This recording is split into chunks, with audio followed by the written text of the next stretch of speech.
Welcome to After Credits here on the Intercut podcast channel. I am your co-host, Zachary Shevich, and joining me, his people do not call him General or King. They call him Arturo Zurita. Can you imagine? No, they just tell listen to me. But I listened and heard that there was some really cool stuff out there for the Black Panther premiere that they were going to be giving out with collectibles and. My man, we went all out. I was a little worried that this was going to happen during the movie, and I was going to be like, "Great, I'm going to be the one person who's got this shining the entire time." Right.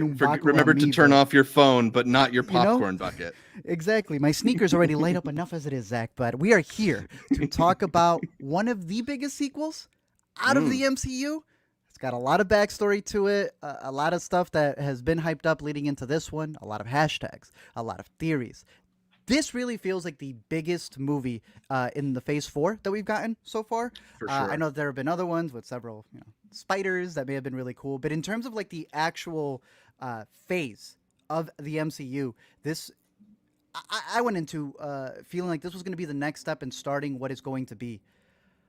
I don't know how you felt, Zach. I don't know your approach to this, being, not necessarily the biggest MCU fanboy out there, but nonetheless, I feel like you were kind of excited for this one. I think you respect the first one a lot. For sure. I mean, Black Panther is top 3 MCU at least for me, and one of the few ones that I feel like has a real authorial, directorial voice coming from the top. Right. So as a fan of that film, and especially as a fan of Ryan Coogler, I was definitely excited to get back into Black Panther. And it's going to be exciting to talk about it. It's definitely one of the most anticipated movies in a long time, and one that I think we both felt looked like a different level of quality, maybe. Yeah, looked like an actual movie, maybe for a little bit of a change. Everything that they said the Eternals was going to be, this actually kind of had it. So we should get into it. The latest movie in the MCU. We will talk all about vibranium deposits, ankle wings, and Disney Plus spinoffs in just a bit. But before we dive into a more spoilery discussion, let's talk generally about Black Panther Wakanda Forever, which follows Queen Ramona, Shuri, M'Baku, Okoye, and the Dora Milaje in the wake of King T'Challa's death. As the powers of the world threaten Wakanda's independence, a new threat rises from the ocean's. Art, the legacy of the late Chadwick Boseman hangs heavy over this film. It lingers over the film since production first began. So, how do you feel that Black Panther Wakanda Forever manages in moving forward without the star of the first film at its center? I mean, this is a whole discussion that we could have here. And I know that there's been several people, shout out our dude E-Man, he's been pushing the recast T'Challa movement. I know that was a huge point that a lot of people had in, if you have a fictional character and you want to continue the character's legacy, when it's come to Batman or anybody else, I really understood the movement's idea of, we don't want to start from scratch. We want this character who we fell in love with to continue. Look, I also understand it's going to be really difficult when you order something off the menu and you really like the ingredients they use to just be like, okay, it'll be the same thing with different ingredients. We also really fell in love with Chadwick Boseman. If something would have happened to Robert Downey, were they going to recast Robert Downey? It's too much to change. But I understood the movement, and I understand wanting to separate the two. Because the artist passed, it doesn't mean that the character, the icon, the legend has to as well. It continues forward. So I'm kind of split in that because it would have been interesting to see them continue this story. I don't know if you've heard the rumors of what the original script was going to be. But I haven't read anything about that. There's some elements. We'll get into spoilers later. There are parts of 2, even with all the changes that it's had, that makes rewatching 1 even better. You can tell that they were going to do something crazy with the way that 1 ends that would have led into 2, 3, this series. Who even knows what else? But because of, what ended up happening, you could tell that they took whatever 5, 6 years down the line, whatever that story that they were going to lead into, it had to be pushed up. And because of that, look, I don't think it's better than the first movie. It makes the first movie better.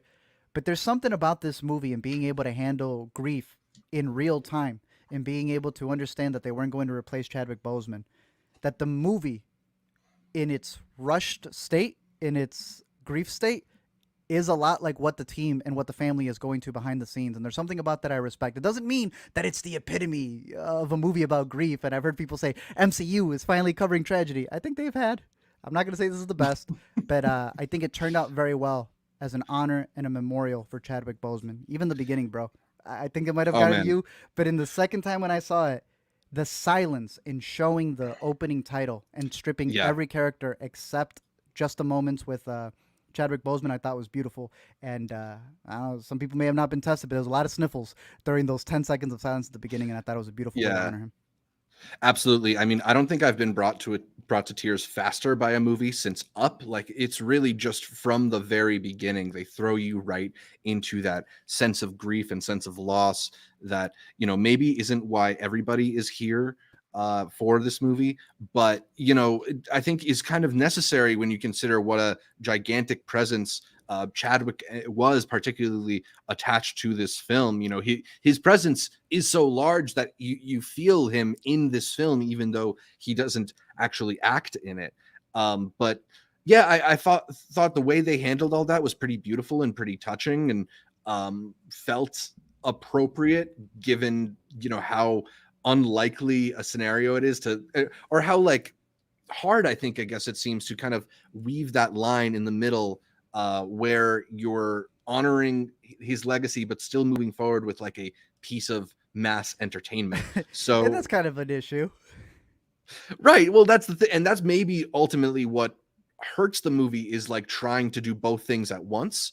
But Yeah. I thought that at least the moments that they had to kind of let us all collectively grieve the loss of one of our great actors and one of people's favorite heroes is I thought it was Did what it powerful. needed to do. And like Yeah. yeah, exactly. And like you said, that silence over the opening Marvel scroll is just, it really hits you. So I Yeah. thought that was pretty special. Hmm. um the original Black Panther film, of course, has one of the more memorable Marvel villains in Killmonger, one of the better villains in the MCU. Wakanda Forever has Namor to inherit those reigns. Art, what did you think of Namor, as well as Tenoch Huerta, the actor who plays him? Shout out to Tenoch, bro. He's been in several movies coming up. We've caught him at some indies at Sundance. He was in a really big movie last year. Blumhouse's The Purge, Forever Purge, July 4th weekend, #1 box office release. So I always kind of gotta laugh when it says introducing. Right. Come on, bro. Really introducing? Man's been out here. He's had a #1 movie. He was the lead. My man's But I my am. man's got a list on his IMDb. It's not But you it's know not Marvel an loves to do introducing. that. Yeah. Yeah, they'll, Yeah. they'll bring Brad Pitt, say introducing. But nonetheless, I thought it was really cool to see him appear in what really is, I'll be honest, the biggest release that this dude has ever been in. And while he's had several performances in Mexico, and like I said, he's been in several movies since then, the undertaking that he took here, because he put on muscle. They had the shorty Mhm. shorts on the boy. Which I can only imagine having to film in those the entire time, not having anything fall out of that. But like he learned to swim. He said he was able to break his record of 5 minutes underwater, no breathing. And as I stated on Twitter, we are in the era of blue water people. With Avatar on the horizon, and with this one, there are so many sequences where they not only take place, you know, inside the ocean, but there's also a bunch of different languages. And to move a little forward, what I liked about Namor's character and bringing in that entire his entire group, because they're the Talocan. I want to make sure I'm saying it right, because I know that there have been switches from the comics. In the Yeah. comics, his name is Namor. Now it's a little bit Mhm. more Namor. They Namor, roll the yeah. R's on it. They have a backstory that we'll get into spoilers in a little bit, Yeah.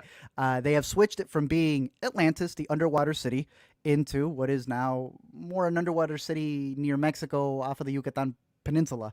Yeah, much And more hearing the related backstory, to the ancient Mayan history rather than kind yeah, of being, of myth. they recently did that as well with Doctor Strange and changing America's character from being an alien to still having kind of more Latina roots. Like, this is what MCU does. They like to switch things around, and as long as it still works, I'm okay with it for the most part. I do find the explanation of his name hilarious. It is telenovela level. I'm going to get to that. But the idea that you have Coogler coming in and really bringing his San Francisco side. In San Francisco, he Mm. says being raised in the Bay is a place where you have all of these cultures coming together and they're working off of each other, and you're intertwining with each other so much, and that was always going to be an idea for two, and that was one of the big reasons why he specifically wanted this black and brown uh, cultures coming together, clashing, and telling a story about that. So I appreciated that perspective because that was one thing I was really looking forward to on those spec scripts from two, and I thought he killed it. He has explained that he is not a villain; he is just the antagonist, and as an antagonist. We're getting to that point where a lot of MCU villains now are no longer bad guys. Loki's got his own series. You just Hmm. brought up one of the best villains in the MCU from the previous movie. Woo! We're in spoilers, right? Not in spoilers yet, but we can say that like one of the things Ryan Coogler really seems interested in is writing his villains in a way where you can like understand and sympathize, empathize, maybe even be on their side. And I think that is really one of the things that it does kind of set the way that he writes MCU films apart from most other people is that he's really trying to get at these very like thematically resonant ideas that make make the need for conflict come out of more than just evil Yeah, ideas, evil thoughts. So easy. I also really liked the writing for Tenoch and how they kind of try to kind of create an alliance or like a similarity of sorts between the story of his people and Wakanda. hmm And as it develops and you notice new things about why they're coming together, you see it as almost what's going to be a setup for several movies to come in the future. But I thought he did a great job in the performance. I'm curious to see how they're going to expand it, be it in a movie, be it in a series. I don't know how much you know about Namor, but like technically he could be in a relationship with Storm since they've been together in the comics. Like that could be something that Mm. they have in the horizon. I need you to give me that spoiler warning because I have 1,000 miles a minute now that we're talking about a bunch of other things. We'll get into the spoilers soon. Let's talk a little bit more generally, just to talk about Wakanda Forever coming out in what many people feel is like a low period for MCU movies, Phase Four. Do you think that this movie did enough to break the trend of Phase Four disappointments? No. Like I said, It's it's still still set up for underwhelming the to other you. ones. Yeah. What did it set up? Sorry. What did it set up? I mean, there's at least one Disney Plus series coming off one of Uh, these characters, if not like the more. last one had a Disney Plus series. It Yeah. feels like everything is still. It still feels like a trailer for the next thing. I like Yeah. this one. It's one of my favorites out of Phase Four, and I think it's able to start Same. maneuvering it a little bit forward. But I can't lie and be like, it didn't really push it any more forward than the previous ones have done. Each one just reminds you, hey, do you remember this character from the other thing? We got something. We got something. And it's been, we got something. We got something for a lot of it. So I don't know how Yeah. much more it's going to be able to add to Phase 4. But again, it's like a pause period. This is a tribute movie. So the parts where it is trying to expand Phase 4, it takes away from the tribute. And Mhm. when you're trying to expand Phase 4, yeah, it's just vice versa to it. Um, there are characters who appear in the movie who I think are supposed to be cameos. That is a spoiler. I am tired of seeing these characters appear, and I don't think they add much to it, including even what has become like the attachment to the Black Panther series. Martin Freeman has become the Yeah. go-to. I went back to Civil War. That's when Black Panther appears. And Martin's right along with him. Black Panther Right. 1, right along with him. Black Panther 2, right along with him. I love the theories. People started saying that Martin Freeman might have been the next Black Panther. That would have been a hilarious way to see it. But anytime that you have his character, that's when I felt them really trying to push what the upcoming series and Secret Invasion and any of those stuff uh, that might entail into future storylines. And they just felt dull. It made me want them to just leave. When he does that in the first movie, I laugh, bro. It's just so funny. So Yeah, yeah, I those were mean, the dullest parts for me.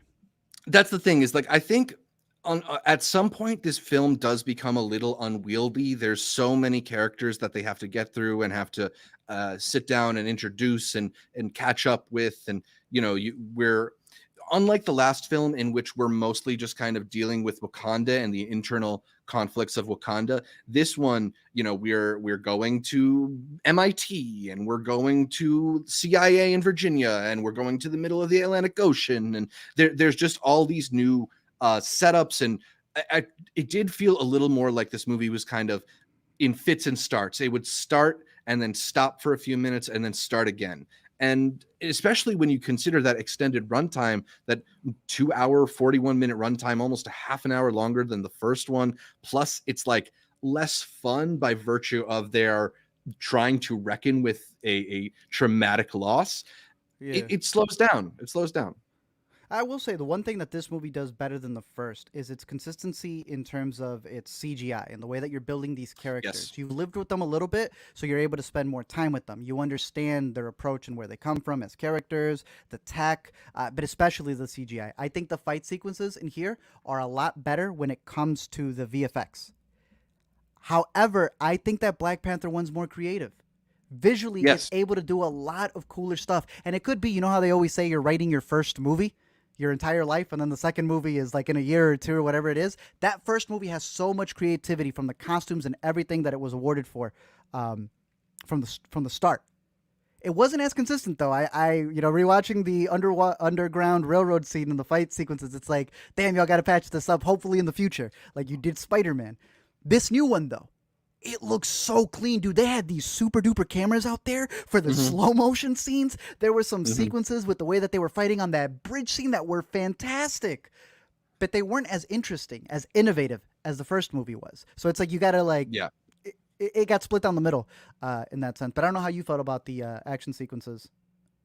Yeah, I mean, I think there's definitely a step up from the first film, especially when it comes to the CGI. It feels a little bit more of a piece with this film. I think there's been some reporting talking about why, like, the way that Marvel previses a lot of their scenes, that climactic sequence in the first Black Panther film just sort of feels like it's from a different movie. There's nothing quite like that in this film, but like you said, it just feels a little bit more bland, a little less unique. I don't know if that's just because like the very last trailer before this one plays is another Disney produced water set fantasy sci-fi action film That looks coming like to it just theaters. unlocked technology we have never seen in our lives. So I have to sit with this appetizer knowing good and well.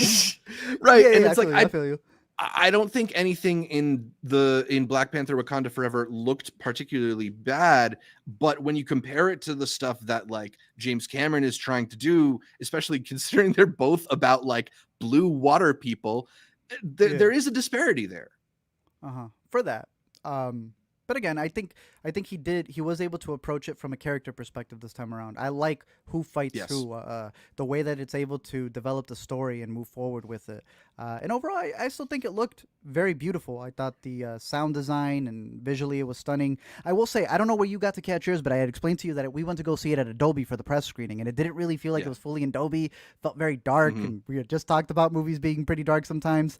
And going to go see it in IMAX, it wasn't any better. But the IMAX didn't do anything wrong. It was projecting the way it should have. So I don't know if you felt that the movie was a little too dark on your end, how you were able to see it in IMAX or not, because even in our first one, part of it was kind of cropped. And I know that upset a lot of people. Yeah, I mean, it looked pretty good to me, particularly that final sequence where it really opens up. I thought it looked okay. Maybe some of the underwater stuff could have benefited from a little more light, but I don't think I necessarily had that same problem as you did. Fair. Um, Talking about one more thing before we get into our spoilers section, it's easy to overlook that just because it was such a big sensation, Black Panther also was nominated not just for 7 Oscars, it won 3 of them. Do you feel like Wakanda Forever has a shot at some of the same Oscars? Maybe, but again, I feel what was a really big push for the first campaign was look at these costumes and the amount of detail that we're able to go to. Mm-hmm. I'm not saying that the second didn't update the costumes, but if it's just bringing in the costumes again with some variations, I don't know how the Oscars are about that. Like, are you just going to get an award for the same set of costumes again? But again, there's alterations. All the other superhero movies, when they update their costumes, also get it. Maybe, but again, there's just that sequence that you barely get at the end of this movie, where they're all there for the Black Panther off the cliff ceremony, right? Right. You get that to a way higher degree in the first movie. When you're going through Wakanda and you're seeing it, I just feel they flexed that a lot more in the first movie to be able to score the awards that they did. And it's not so much here. But I will tell you this, the Wakanda Forever series, what we all feel is like, yeah, all the notes to make that series and all the costumes and everything. I'm sure the Imagineers at Disney are also taking down all of those costumes and the way that it's going to look, because we all know they're going to eventually build a Wakanda in Disney. It's going Right. to be inevitable. So I definitely see, while it may not be for an Oscar, they're not done with any of the world building that they've created here, and I think that's a big reason why it's not Black Panther 2. It's Wakanda Mm. Forever.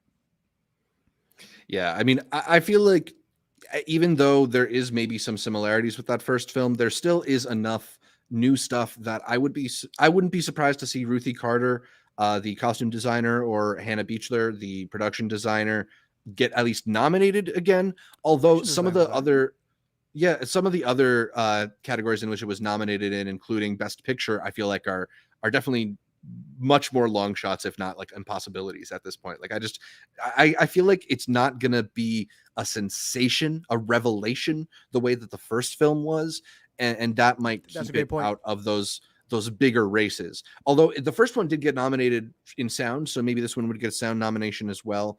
I don't think we're gonna get the Angela Bassett nomination that a lot of people were hoping for, as good as I thought Angela Wow. Bassett was in this movie. I thought she was incredible, and this woman came in acting like she wasn't in an MCU movie. That one specific sequence, right there, that first one that you see in the courtroom or in the meeting with everybody in Switzerland, fantastic scene. But when you get to that big sequence that you see in the trailer where she's wearing the red gown, incredible. It's one of my favorite Mhm. moments in the movie from both times that I've seen it, and she commands the screen. Something like the Woman King will probably be able to push Viola because of the sequences that she has. But just because it's an MCU movie doesn't mean that she didn't come into work. She Yeah, ate that up, and we will be discussing more about her character. But dude, give flex on her, dude. She killed it. Way too yeah. good. Way too good of a scene.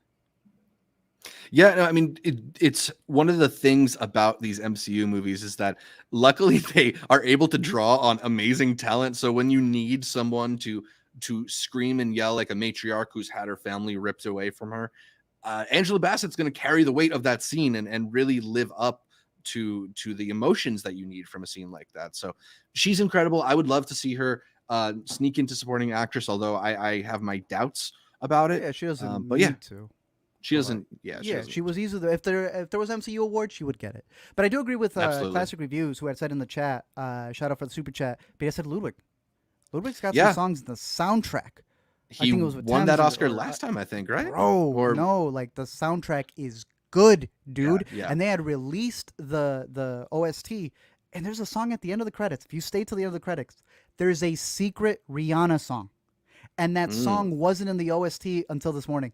And it is sick. There's a little way that they combined it, and Ludwig's great at doing this. He did it in Creed as well, and the first Black Panther, where he's able to bring the song and the song's bridge, the instrumental becomes the score of the movie, and it sounds mhm. beautiful. So I would love something for Ludwig, and I really love the Rihanna song. "Lift Me Up" has been on repeat in this household for the last week. Nice. Yeah, I would not be surprised at all to see Rihanna make the cut. I mean, it would definitely be good for the Oscars ratings if they could promise a live Rihanna performance during them. They Although they whether or won't. not Rihanna wants to show up to the Oscars is She's maybe a gonna be whole other busy. question. She's gonna be busy Yeah. next year. All right. So before we get into those spoilers, let's just do our quick recommendations. Should people leave their house to see Black Panther Wakanda Forever?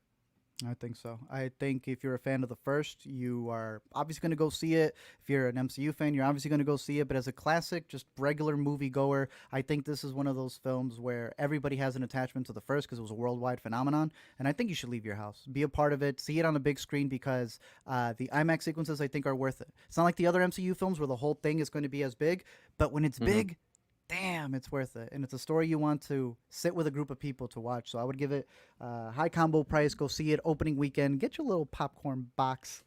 Do what you got to do. It's definitely an event movie. It doesn't mean Yeah. that it's a masterpiece of a film. It's not, I would say, the best sequel everybody wanted, but it's going to be people where it's going to hit with them because of the connection they had to the first, because of something they're going in their personal lives. And to me, only Ryan Coogler could have made a somber movie like this. So shout out to him. Mm.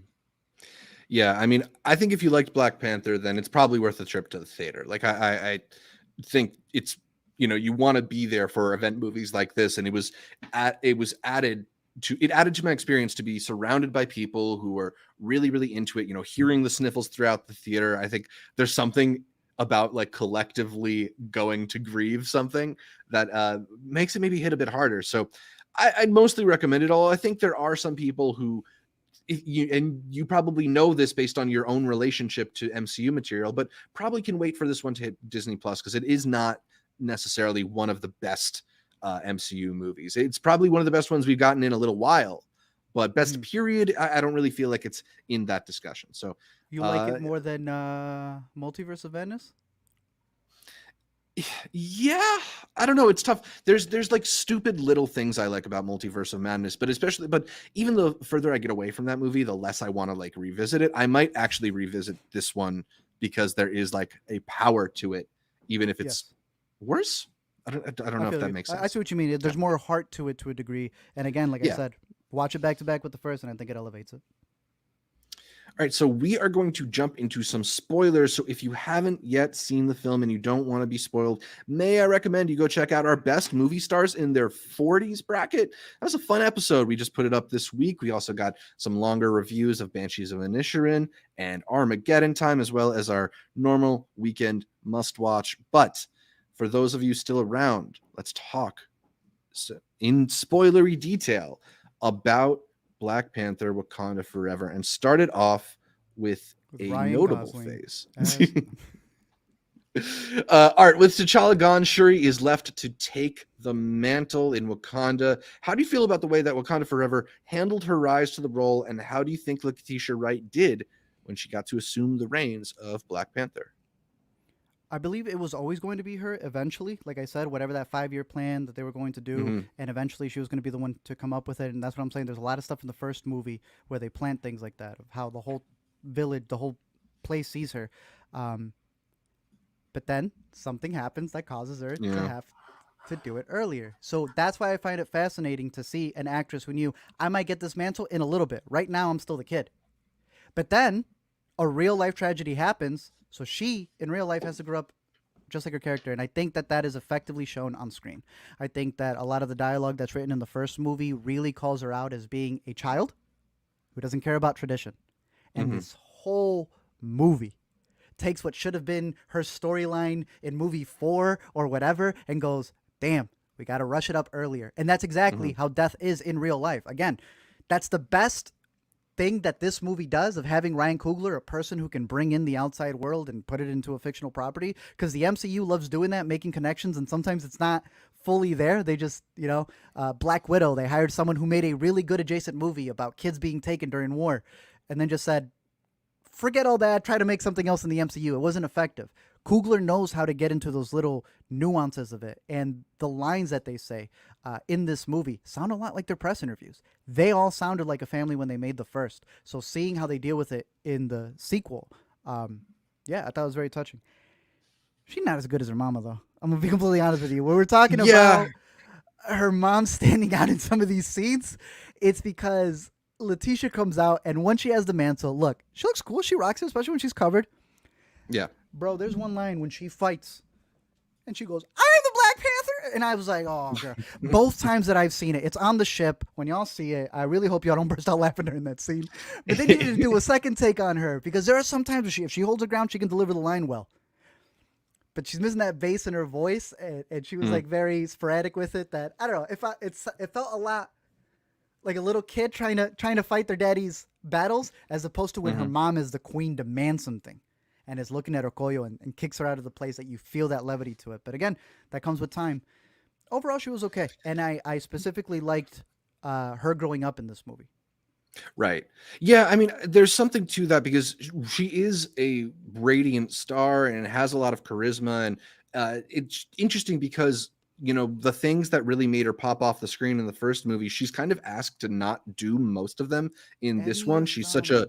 yeah, she's such like a bright bundle of like spunky energy, and she's subversive and funny, and cracks wise, and a bit rebellious, and like, other than maybe some of the rebelliousness, her character is very different in this film, obviously out of necessity, given the real world and fictional world changes around her.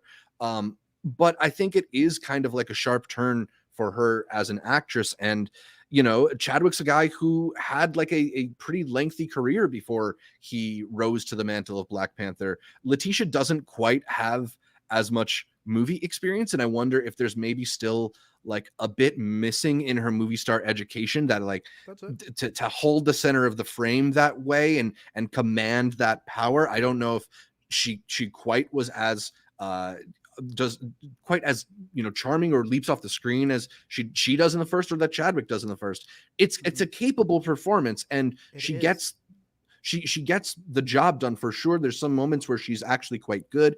I don't know if it's like the best performance I've seen from the MCU or anything like that. Mm-hmm. But she's got it all built for her. I really like the line M'Baku gives her. Like, it's all written for her there. Yeah. You have gone through way too much loss to be considered a child. So Mm. who knows? Maybe in the upcoming one she'll be able to elevate it to another level. Because a really side thing here was I've always felt that what they were going to approach in the MCU was the split, like they have in the comics, of the Avengers being the old heads. What would have been Black Panther, Doctor Strange, Thor, all of the older heads. But then you would have had the young Avengers like they do in the comics, and she could have been the leader of that. Now she's kind of Mm. like in this awkward in between where would she be an Yeah. Avenger? Would she be a young Avenger? Does she stay home at Queen? I don't know. There's a lot to still build up for her, and I hope that she's able to get a lot more um, performances on the side, specifically because I don't think she's been able to be cast as a leader. Mhm. As when Thor did his whole change, what Chris Hemsworth do? He went and did a bunch of roles just to practice his comedy. I wish that they gave her more roles to be able to practice being a leader. Chadwick had several leader roles, and it helped him with his performance there. So she just needs to Right. practice. Yeah, and I like maybe how by the next Classic one. said she went from doing what are those jokes to now being the person who's got to handle everything. So Yeah. No, and hopefully, like maybe the Black Panther Wakanda Forever experience is enough to kind of give her that experience for whatever comes next in the franchise. But we'll talk about the future of the character in just a little bit. Let's talk a little bit more about who shows up in Black Panther Wakanda Forever, because we haven't yet mentioned Julia Louis-Dreyfus's Valentina, who does play a limited role in the film. Although I feel like the cameo that most people care about, the biggest surprise for me as somebody who doesn't pay attention to all the rumors, was the return of Michael B. Jordan's Killmonger, who Shuri sees in her vision after ingesting the heart-shaped herb, and obtaining the powers of the Black Panther. Art, were you happy to have Killmonger back? yeah, it's cool. I liked him. A lot of people were saying it was going to be Doctor Doom. I don't know where that came from, but he It would probably be had the extremely biggest random. cheers. It would have been made no sense. His work because it was very effective to when he appears in the story, and having that ability to have Shuri go through her own process and have to face the one person she would have spoken to because of the state of mind that she's in, I thought worked incredibly well for the story. It's very rare that you get these Absolutely. Marvel cameos where it doesn't feel forced like in Mhm. Doctor Strange, where they're like, "I was what's his name?" Sam Raimi said, "I was forced to have this guy from The Office as a cameo, and I don't even know what it's for." This like it actually felt akin to what the character's going through. You have a parallel in where in Civil War, T'Challa lost his father. He lost a parent and gets forced to take care of Wakanda in a crisis where it needs to either open its doors to the world or not. Shuri has lost a mother, a parent, and is struggling with does she need to open the doors to Wakanda or not? Like they are literally going through a parallel storyline. And to have him, her cousin, appear in this sequence to let her know, are you going to be a hypocrite like your father? Are you going to be a noble man like your brother? Or are you going to get the job done like me? He still continues to bring it. And to think that he's taking Coogler's job in directing for Creed 3? Right. Michael B stays winning. Yeah, no, I mean, I thought it was great to see him, not only because he is such an iconic presence in this franchise now, and because he's an actor that I just generally like seeing, but because this film does sort of have this kind of like funereal effect to it. I don't know if this is a weird analogy, but like when you have a funeral for a family member, you want all the family to actually show up, and Michael B. Jordan is a big part of the Black Panther family, so that they were able to include him here does feel that much more resonant, that much more powerful. Mm-hmm. I'm sure it was, a big deal for all of them too. And it's to do it in a way that actually feels of a part with the movie, doesn't feel like they're breaking the rules of their own reality to just Nah. pull in a familiar face. It works, and it works, maybe better than I would have expected it to had I known about it heading into the film. I also didn't know about it. Like I felt like maybe someone would have said something, but that Doom one was so dumb. That was the only thing that was in Right. the back of my head.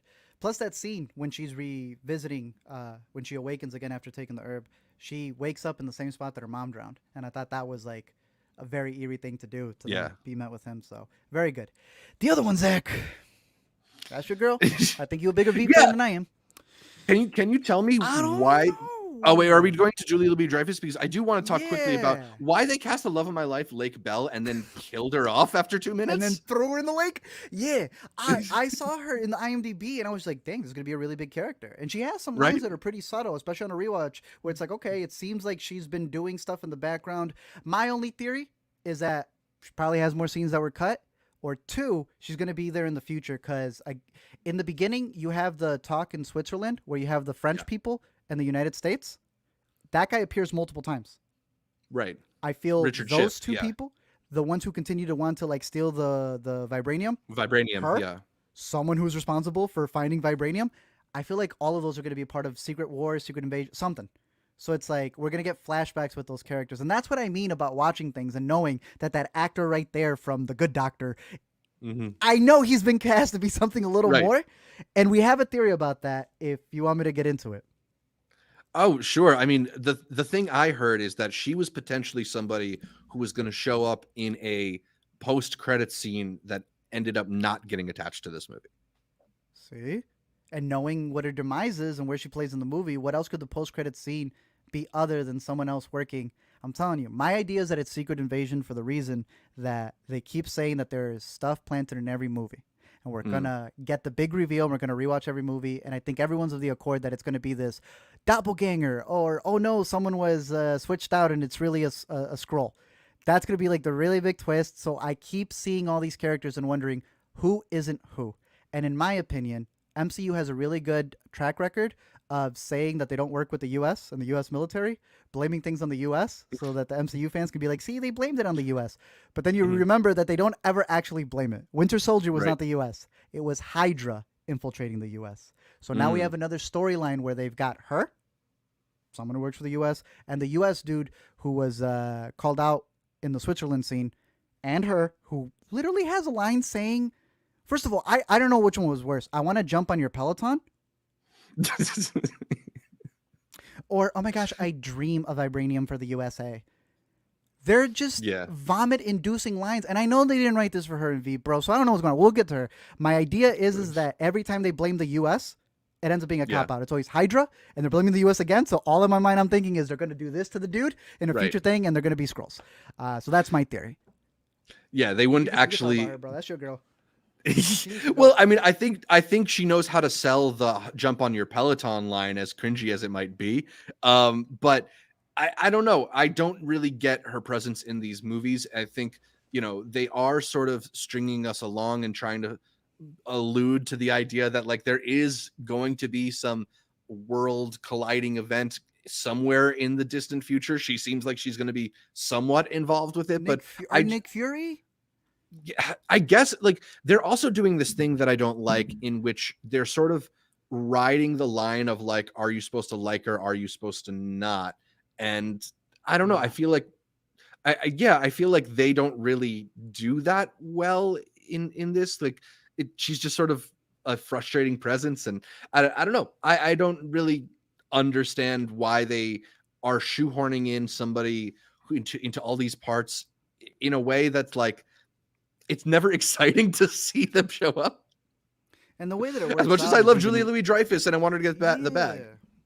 That's what I'm saying. But look, the way she's implemented in this movie by being someone who needs to figure out why are the Wakandans attacking people because of the vibranium? Which one? I think there's an answer to that already. But they don't know about this external force, about Tenoch and all of his people. They don't know about Namor. So to her, she is introduced with a really big revelation that she is the ex of Martin Freeman's character. A woman literally yelled out in my second showing, why? I don't see what it connects other than forcing them to be in some sort of relationship. Right. But there's a part in this movie where she and Martin Freeman are always going around, and Martin Freeman at a crime scene, even though every piece of evidence has been pointed Yeah. out, decides to grab something. The beads that were left over from Shuri. Shuri, the most technologically advanced person in Wakanda, and she goes, "Oh yeah, I had actually left those there for you to grab." Right. And we And we you're going to hacked be the him. one who You gets them hacked first. him. So Yeah, you hacked that into was Wakandan technology that you don't even have access to, which is why this movie has a problem Yeah. to begin with. And now you know how to control it and hack it, Zach. They need to The- take your girl out. the MCU often has moments of like gaps in logic that make me roll my eyes, and this film was actually pretty low on moments like that, but that was definitely one where I was rolling It my is. eyes at It's so bad. the asks to believe that. Yeah. Especially when Shuri earlier was talking about like encryption technology with Ironheart, and they're like, "Oh yeah, you got to make it sure it's like super secure." They just hacked your bracelet. Sure, why not? We should talk a little about Ironheart because we meet Dominique Thorne's Riri for the first time in Wakanda Forever, and we'll see her in her own Disney Plus series not too long from now. Art, what did you think of Dominique Thorne in the role, and did you make you more or less interested in her upcoming show? I remember reading her in the comics, probably a decade ago, almost at this point. So when they announced the show, I was like, interesting. Okay, we're already developing on what's going to be the next person who's going to be creating this, the level of Stark tech. I think this is the best movie to introduce her in. I think her role fit because, again, the first movie is Black Panther having to deal with a scientist who's kind of getting people to get close to vibranium. It was Claus in the first one, played by our boy Andy Serkis. This time, Right. you have yet again another scientist they need to find, but they're not trying to kill her. They're trying to protect her this time. So it's a nice parallel from the first script, and I really like the banter between her and Shuri. They're both scientists Yeah. and young black women who like understand what it's like to always be second guessed. For Right. Shuri, it's because she's not as traditional, so no one like sees her as the person who should be running Wakanda. The same thing for Dominique when she's in school at MIT and she says her professor told her she couldn't do it and that's why she got it done. I really like the spunk that she brought into the character. Yeah. I'm She kind more of excited has now. she kind of has the Shuri role in this movie where they don't have Shuri to do the And fun comic that's relief, so where they I give it thought mostly to Riri. I thought that was bad because the comedy in these MCU movies I've never fully been Yeah. a fan of. Sometimes I'll have a Yeah. good joke. They're When very Shuri did cheesy. it, the jokes weren't that funny when Shuri did it to me, but I enjoy them because they're all banters with her brother. You rewatch one and you're like, yo, her whole relationship with her brother in the first movie is just scenes of them liking each other and making fun of each other and pranking Yeah, each even other the "What and are filming those" it. joke kind of works in that It's context. to her brother. It's Yeah. why it makes it so effective to see her grief because all you knew was their love. So to have Dominique come in here and say the jokes that is just an MCU writer saying the jokes, it's so bland. I feel bad for her. Some of the jokes were okay, but it's like it doesn't matter who it comes from. It's the same writer writing the same joke for every character. Because then Namor That's- later on goes, "Do you want to visit the underground, the underwater?" And she goes, "Yeah, that'd be great." Well, your bones will be crushed because of the water and the depths, and you will be into a million pieces. Or we have a suit. Or you can have suit. What? Yeah. It's the same bit in every MCU movie. Very, very, very, very dark, lighthearted pun. To me, this was one of my biggest problems with Eternals, in that they have this very eclectic cast of characters who are from a wide gamut of backgrounds and They're written by have a the whole same bunch guy. of different personalities, and they all have the same sense of humor. And Kevin comes that in, same yeah, line, same cadence. it's maybe not like as bad of a problem in Wakanda Forever as it has been in some other films, but yeah, there is kind of like a lack of writing to the character in this film, which in most of these films, which is a bit But underwhelming. I'm excited for it. I like seeing their banter. The last time we got it, I've always liked it when Iron Man and Hulk did it. Whenever they were doing their science bro stuff. So I like Right. seeing them as the science sisters. Because I guess we had the science Spider-Man, but they were like actually working towards something. And I don't know. I liked seeing it. I like their camaraderie. For And she's from Chicago, sure. Zach. You know I had to say it. She's from Chicago, but going to school in Boston. So we don't guess. actually get to visit Chicago. I know, but she did say come to a Bulls game. True. So maybe we get Black Panther showing up at shoot, I was gonna That'd be fire. say the name of the arena, but I forgot it. United United Airlines? What is it? Center. Just send him to Soldier United Field Center. I was close. before it moves to I was Arlington. close. You were close. Let's talk a little bit about the post-credits sequence. We only get one post-credit scene in the film, a mid-credit scene with Shuri, Nakia, and a young boy that we'll come to find out is T'Challa and Nakia's son, also named T'Challa, also Toussaint, if you don't want to go with the formal one. That's a station Did you name. take this as a moment to just say the legacy of T'Challa will live on, or do you actually think this is a moment that's going to have larger implications for the MCU? I'm a little split.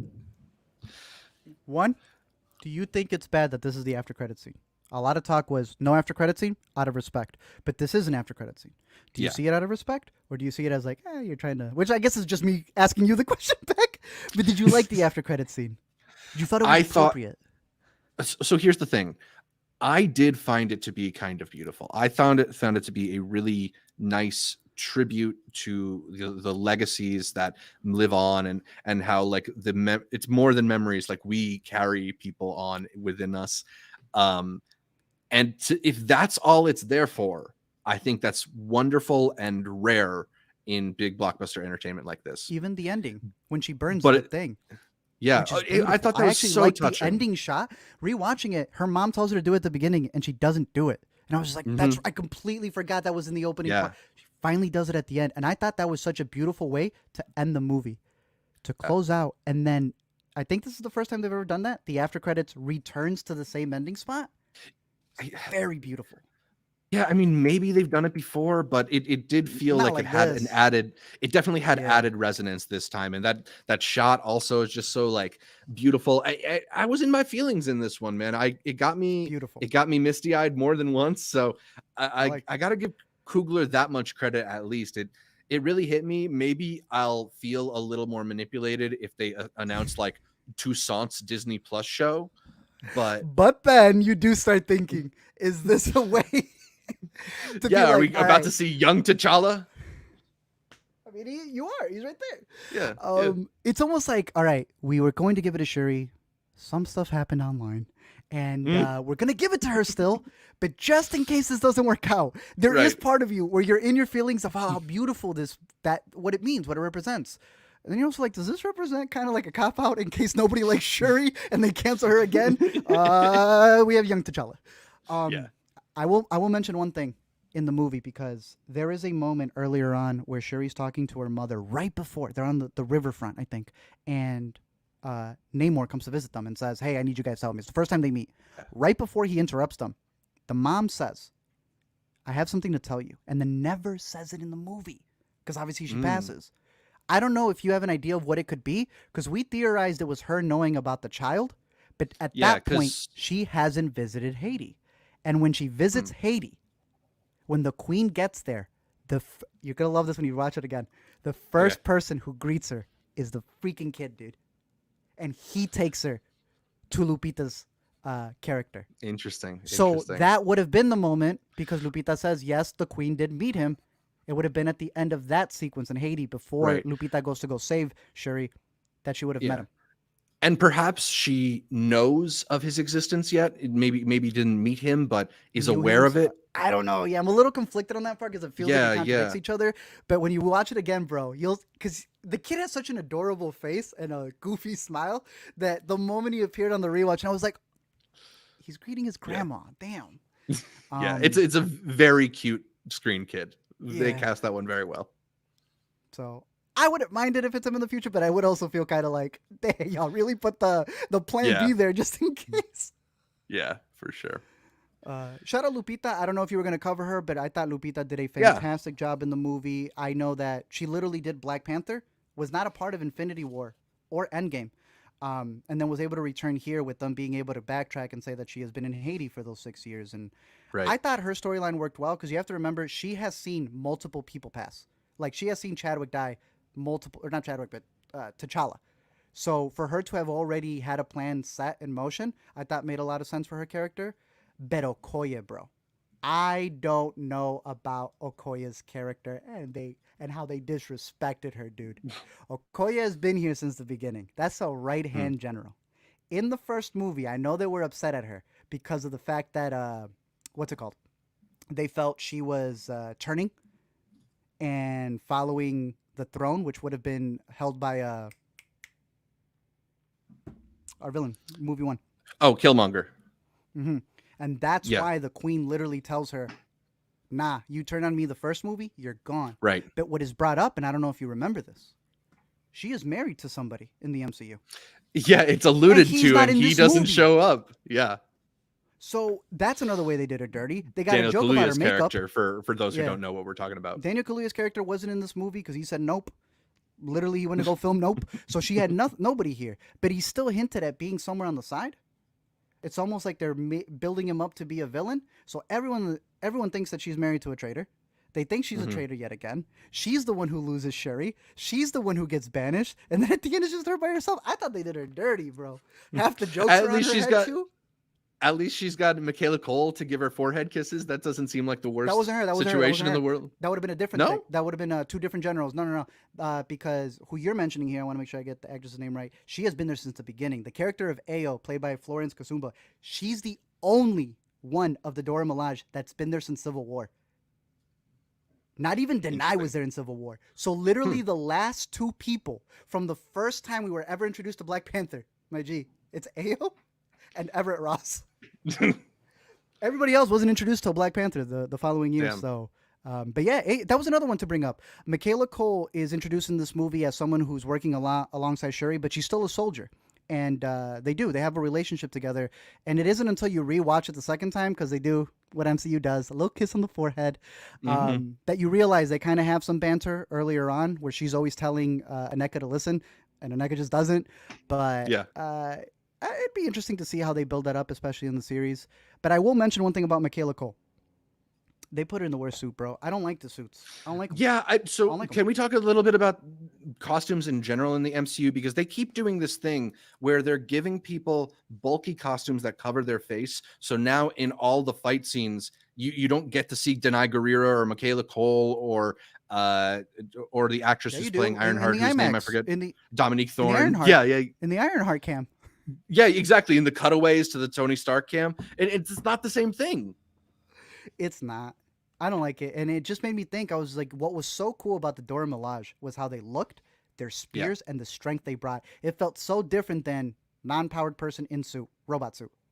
And now they're stripping the Dora Milaje and putting them in yet again more robot suits. Yeah. I don't know, dude. By the time we get you the know X-Men, they're going to be more- coming in looking like Batman and Batman v Superman in the whole mecha suit. You know more about Marvel lore than I do. Is the whole Midnight Angel thing significant, or is that like another Disney Plus spinoff waiting to happen? I mean, everything can be, right? Like, there's so much, Yeah. anything can be. I just don't think that the suit or taking the storyline that way is productive, because a big selling point of the first, and even the second, the first is we are family, and the second is we lost a member of our family, we should stick together. So Right. what? The option's to split everybody apart? That's the dumbest thing that could happen. I don't want to see the individual stories. I want to see them as a collective. That's the whole point. Yeah, and I think these movies need to get leaner anyway, and the adding and the expanding is just not really ultimately helping these films. Like they need to get away from these like 2.5 hour runtimes and just be a bit slicker. They're lead ups. If you can pull up a picture of our main antagonist in this movie, the big twist we get at the end isn't even so much that, hey, vibranium isn't just in Wakanda. That meteor that hit Wakanda, it's also near us in our underwater city. And in our underwater city, we know people are going to come for us. So I need you to come help us. I don't really understand his plan of, I'm going to kill you if you don't help me, because they're going to kill you anyway. So I'm going to lose some of my people in the, like, stand with me or I'm going to waste half of my energy on you before they come get me. It's like, it didn't make sense to me until you. Or like next time they're in trouble, they're going to turn to me, the guy that invaded their homeland. Exactly. I don't understand why right at the end they make it be like, oh, he actually had a secret plan. And it's that, he wants to set them up in the future. It's almost this reversal of like, they think I'm in their good graces or whatever else. And eventually Wakanda will be attacked. They'll have to come to the bottom and, well, they're trapped in the water. Yeah. The rumor is Wakandans can't swim. And if you don't want to kill off Tenoch because that's like better for Shuri's arc in the character, that's fine. But I don't think you also need to give us that tag of, oh, he's got future plans. We will see Tenoch again. And I don't know. It just like, it marvelizes this thing in a way that makes the film itself less enjoyable, and reminds you that like they're basically saying, oh, the good stuff's still to come. Don't worry Yeah. if you don't love this You one. know, This good stuff's still down the road. yeah, they pitch you a fight, they fight, and then they pull like the purge at the end where they're like, all right, hey, stop. We're truce. Here's my shorty shorts, and I got Black Panther right here. And it's such a funny way to just wrap it up after a fight, Yeah. only to then be like, just kidding. There's another fight you haven't seen yet. It's like, I just want to go and eat the entree. That's it. I just want Yeah. to go and be fulfilled. And they always leave you with that extra bit. And I do. I want them to go back to making what feels like you just saw a movie and that's it. It can leave you wanting more, but you want to feel like it's Yeah. complete. And it doesn't fully yet. But the whole purpose of the movie wasn't her to fully take on being Black Panther or everything else. It was to say goodbye to T'Challa. And at the end, we found that scene beautiful. But I did think that the montage of Shuri was funny because it feels less like the memory she had with her brother and more like a YouTube montage going through the Yeah. franchise of 29 movies. Give me a different Yeah. angle. Give me some B-roll. E- I don't know, something that would have felt Exactly, like yeah. intimate that we've Deleted never seen. scenes. It felt Right. like I was just revisiting a montage of Marvel Legends on Disney Plus. Yeah, a PMV or something. Yeah. Let's also talk a little bit about the man who is responsible for all this, Ryan Coogler, because this is only the man's fourth film, and he hasn't made an original movie in a decade now. What do you hope is next for Coogler? Would you like to see him back for another Black Panther movie, or and maybe an Avengers movie? Do you hope he switches things up? You would consider Fruitvale original? Yeah, Fruitvale's- True Stories original? I mean, it's different than basing it off of IP. I feel like it, at least the It is sell of interesting, it's right? very Yeah. different. Because he got like the true story, and then he's got the IP spin-off, and then he's got the comic book adaptation. Hell Right. yeah, I want to see something new. Honestly, I don't have anything in particular. I want him to do whatever he wants, personally. Totally. I think he has such a vision and perspective, and I really like how he works. He gave this one response in an interview. It was a Sway in the Morning, and they had asked him, I'm a really big director guy, and I wanted to ask you a question. No offense to everybody else. And he stopped it, and he said, I appreciate that, but you are talking to all directors. Danai's directed. M'Baku, he's going to be directing soon. Mhm. Lupita's working on something, and I know that Shuri, the whole world is hers. So yeah, you're asking a question to a bunch of directors, and I'm like, there was no diss there. You're so humble, bro. Yeah. Whatever. I want him to produce. I want him to oversee. I want him to write. I just want him to work on more things. That's it. Yeah, he's talked somewhat occasionally about how he feels like how he felt like he might leave Hollywood, especially after Chadwick's passing, and all that is really the only thing I don't want for him, because Yeah, and he's he a talked very about that. That talented was great. filmmaker, and whether that is in MCU stuff or outside of MCU stuff, I do just mostly want to see more Ryan Coogler stuff. I do think that what you get from these two Black Panther films is that this is a guy who is really smart when it comes to the thematic qualities of his films, and building in that structure, building in larger societal questions into a more mass entertainment type of product, whether that's the Black Panther Yeah. films or Creed as well. Mhm. It makes me think that maybe the MCU, which is so reliant on these kind of CGI heavy third act battles, isn't necessarily the best lane for him, but that he can still do something like of the same type of ambition, just maybe outside of that system. So Yeah. I don't know. I like you. I just kind of see what I want to see whatever he's got next. I like original films, so I would like it to be an original film. But if he's going to don't be the want him to guy do- for, Yeah, the if next he's big going to one? be the guy for whatever Secret Wars or whatever, that's okay. I think that'll be okay. Okay. For sure. Any final thoughts on Black Panther: Wakanda Forever? I think M'Baku should be king. I think he's left there for a reason. Shuri, now that she's Black Panther, the new Black Panther, should go do, again, Avengers, Young Avengers. I feel she's going to be traveling the world. M'Baku has deserved. He has been there for anytime they've needed him. Homies come in. So I think he deserves that. I would love to see how they're going to explore Namor. I am very curious to see how this is going to lead up and start tying into the TV series, because I feel like this is the first time it's usually, hey, here they are in the TV series. Maybe they'll get a movie. This is the first time with Ironheart that we got to see her in the movie, and then she's going to have the TV series. So what a dope shout out for her. And I'm just curious to see how they expand it. I 100% think they're going to move into Disneyland and Disney World. I think Wakanda is one of the biggest things that they'll be branching out of in the MCU for sure. It'll be fascinating to see how they combine Wakanda and Talocan. I want to say I'm getting the underwater place right. Yeah. Because again, I saw some guys fighting outside the theater, and one guy was like, "Nah, T'Challa's the GOAT," and the guy goes, "No, Namor's the GOAT. T'Challa just runs Wakanda. This man runs every piece of water on the earth." And I was like, "Damn." I was looking at him and I was like, this guy really said every piece of blue on the globe, that is Namor's. And I'm like, all right. So there's a lot to do with his character. If they end up bringing in Storm and they do continue the comic book line of them being married, Tenoch is going to be here for a while. So there's a lot to look forward to. Yeah, absolutely. I guess we didn't talk too much about what we think about the future of Black Panther, specifically the end credits ends with the familiar insert hero here will return. When do you think we might see Shuri's Black Panther again, and how much do you want to see Shuri's Black Panther? No, she's part of the team now. There's no way Yeah. you could take her off. She's got to be a part of the team. She's one of the biggest assets because I can't even imagine what Chadwick being one of the leaders of the Avengers and what that new Avengers would have looked like. But yeah, she's got to be a part of it, and I'm hoping it's more so in movies than it is TV shows. Same. Something's worrying me about the one day that we end up seeing a Marvel TV show and it's like everyone from the movies is in there. Mm-hmm. I don't know. I'm gonna deal with that. I'm like, wait. What's happened? I gotta watch how many hours now? I don't want to see that because I know when that happens, Disney's gonna be charging like $39.99. Yeah, exactly. I mean, it's interesting because this was such a left turn for the franchise. Obviously, most people didn't expect for Shuri to be the center of this film until, a couple years ago, I guess. So deciding what happens next obviously is going to have to wait until we see how people really respond to the film, whether or not they pull the brake in case of emergency, Toussaint lever or whatever.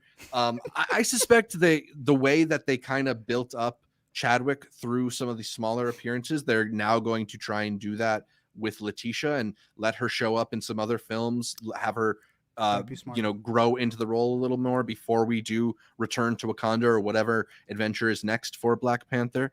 But yeah, I mean, I'm curious to see how they navigate it, considering that Shuri's also a very different character than T'Challa was, and I don't think you can insert her into the rest of the MCU quite so easily. Yeah, but yeah. So I think the cameo route's the best way. I just thought of something adjacent to it when we were talking about all of the ideas that were never of fruition. Could those end up being what if episodes? Right. Yeah. Right? That's all a what if episode is. And you just be able to get someone to voice it. So yeah, definitely a lot of possibilities still for how they choose to go forward with this character, with the MCU. We will be back to discuss all of that, but I think that's about all for this edition of After Credits. Unless you got anything more? No, I would recommend going out to the theater to see it. Yeah. I think it's worth catching it. And it'll be interesting to see how they expand it, and especially as they start mixing in the movies and TV. Where they'll take it, or what will the new genre? Watch the MCU move to podcast. Please don't. We're doing our best in that space. We don't need that competition. But yeah, overall, I thought it was a solid outing. I had a good time both times I watched it. It was an enjoyable experience for the most part. Definitely. I would give it a recommendation as well, although maybe a little more reserved than yours. It's still worth heading out to the theater and enjoying some big screen entertainment. So thanks for hanging out with us. Shout out to our Intercutie patrons. Give them a quick read off here. They are Ewan, Julieta, Garrett, Tim, Elizabeth, Josh, Michael, Ashley, Matt, and Mr. Kobayashi. Our Academy level members are Tushar, Marian, Cademan, Connor, Pete, Sean, May, Ricky, and What's a Matter. And of course, a big thanks to the producer level patrons, Awkward.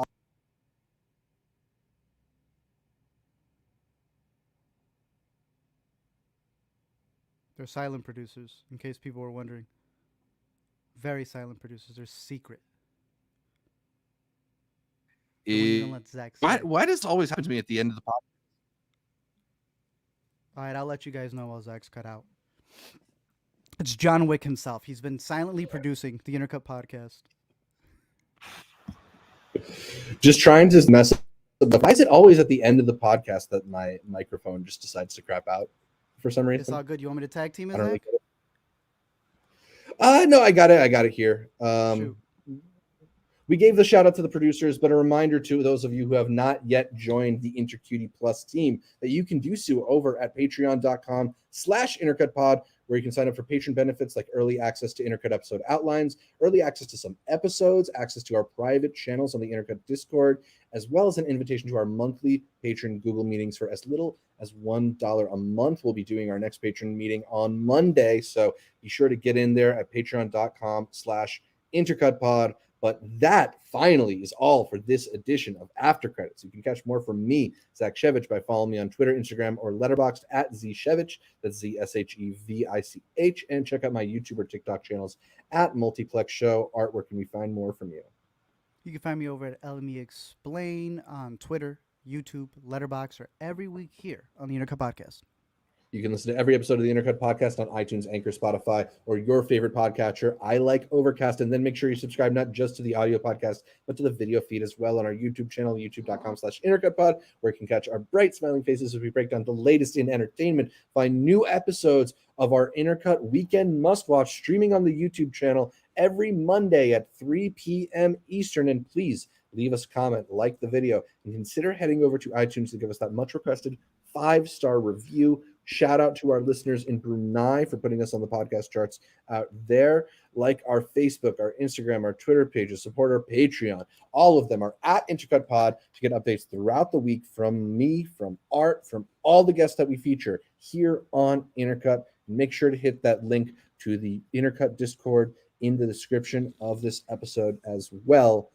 Thanks again for tuning in, and until next time, the Intercut Podcast will return.